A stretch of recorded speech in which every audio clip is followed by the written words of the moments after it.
जैसे सुबह के बाद रात होना निश्चित है, समय का ना रुकना निश्चित है, वैसे ही अगर किसी ने इस पृथ्वी पर जन्म लिया है तो एक दिन उसका मरना भी निश्चित होता है। मतलब अगर पृथ्वी लोक पर कोई सबसे बड़ा सत्य है तो वो है प्राणी की मृत्यु। और वहीं हमारे हिंदू धर्म में आपने यह देखा होगा कि किसी व्यक्ति की मृत्यु के बाद उसके शव को जला दिया जाता है।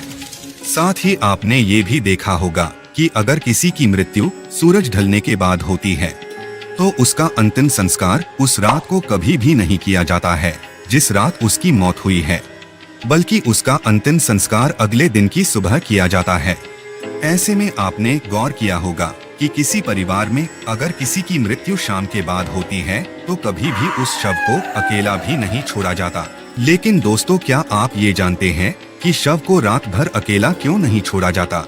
अगर नहीं तो इस वीडियो को अंत तक जरूर देखें, क्योंकि हम आपको इसी सवाल का जवाब बताने वाले हैं, जिसका वर्णन गरुड़ पुराण में विस्तार से दिया गया है। नमस्कार दोस्तों, आपका स्वागत है हिंदू पुराण टीवी में। आपसे विनती है हमारे चैनल को सब्सक्राइब कर लीजिए और कमेंट में जय श्री हरि विष्णु लिखकर परमात्मा को अपना आभार व्यक्त कीजिए। दोस्तों, हिंदू धर्म में मृत्यु के बाद शव को अकेला क्यों नहीं छोड़ा जाता, यह बताने से पहले हम आपको ये बता देते हैं कि किन परिस्थितियों में शव का अंतिम संस्कार नहीं किया जाता या फिर कुछ समय के लिए अंतिम संस्कार को टाल दिया जाता है। हिंदू धर्म में अगर किसी की मृत्यु सूर्यास्त के बाद होती है तो उसके शव को रात भर घर पर ही रखा जाता है और अगले दिन उसका अंतिम संस्कार किया जाता है। इसके अलावा अगर किसी की मृत्यु पंचक समय में होती है तो उसके शव को भी कुछ समय के लिए घर पर रखा जाता है और जब पंचक काल समाप्त होता है उसके बाद ही उसका दाह संस्कार किया जाता है। क्योंकि गरुड़ पुराण में बताया गया है कि अगर सूर्यास्त के बाद अथवा पंचक समय में किसी मृत शरीर का दाह संस्कार किया जाए तो उसे मोक्ष की प्राप्ति नहीं होती।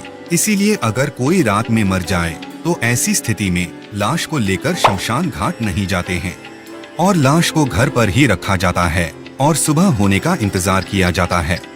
और ऐसे में मृत शरीर को एक भी पल के लिए अकेला नहीं छोड़ा जाता है। ऐसे में कोई न कोई व्यक्ति हमेशा रखवाली के लिए मौजूद रहता है।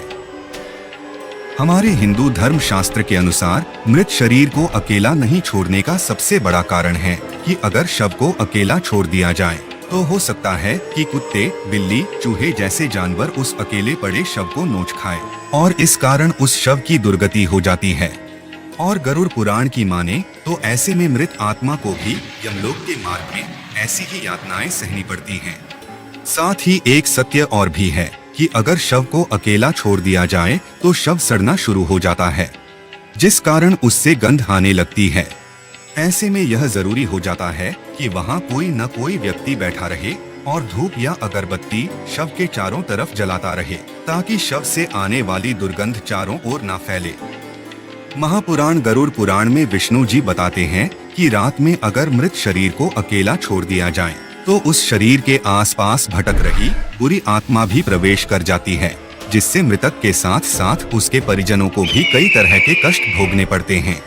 साथ ही ये भी बताया गया है कि शव को अकेला इसलिए भी नहीं छोड़ा जाता क्योंकि मरे हुए आदमी की आत्मा वहीं पर भटकती रहती है और अपने परिजनों को कुछ आखिरी पल के लिए देखती रहती है। दोस्तों, इंसान की मौत के बाद शरीर से आत्मा निकल जाती है और उस शरीर को खाली कर देती है और इसी वजह से उस मृत शरीर में कोई बुरी आत्मा का साया अपना अधिकार जमा सकता है। और यही वजह है रात में शव को अकेले नहीं छोड़ा जाता और कोई न कोई शव की रखवाली करता रहता है। गरुड़ पुराण के अनुसार भगवान विष्णु कहते हैं, अगर किसी की मृत्यु होती है और उस व्यक्ति की संतान वहां मौजूद नहीं हो तो ऐसे समय पर भी शव को घर पर रखा जा सकता है जब तक कि उसका पुत्र न आ जाए, क्योंकि जब तक खुद की संतान मृत शरीर को मुखाग्नि नहीं देती है तब तक वे कई वर्षों तक इसी मृत्यु लोक में भटकता रहता है। इसके बाद विष्णु जी ये भी बताते हैं कि सूर्यास्त के बाद अगर किसी मृत शरीर को जला दिया जाए अर्थात उसका अंतिम संस्कार कर दिया जाए तो वह मृतात्मा पिशाच की योनि में जन्म लेती है, जहां उसे कई तरह के कष्ट सहने पड़ते हैं। और यही वजह है कि हिंदू धर्म में रात को अंतिम संस्कार करने से मना किया गया है। दोस्तों, ये जानकारी आपको कैसी लगी हमें कमेंट करके जरूर बताइएगा और आप वीडियो को लाइक और चैनल को सब्सक्राइब भी कर सकते हैं। जय श्री हरि विष्णु।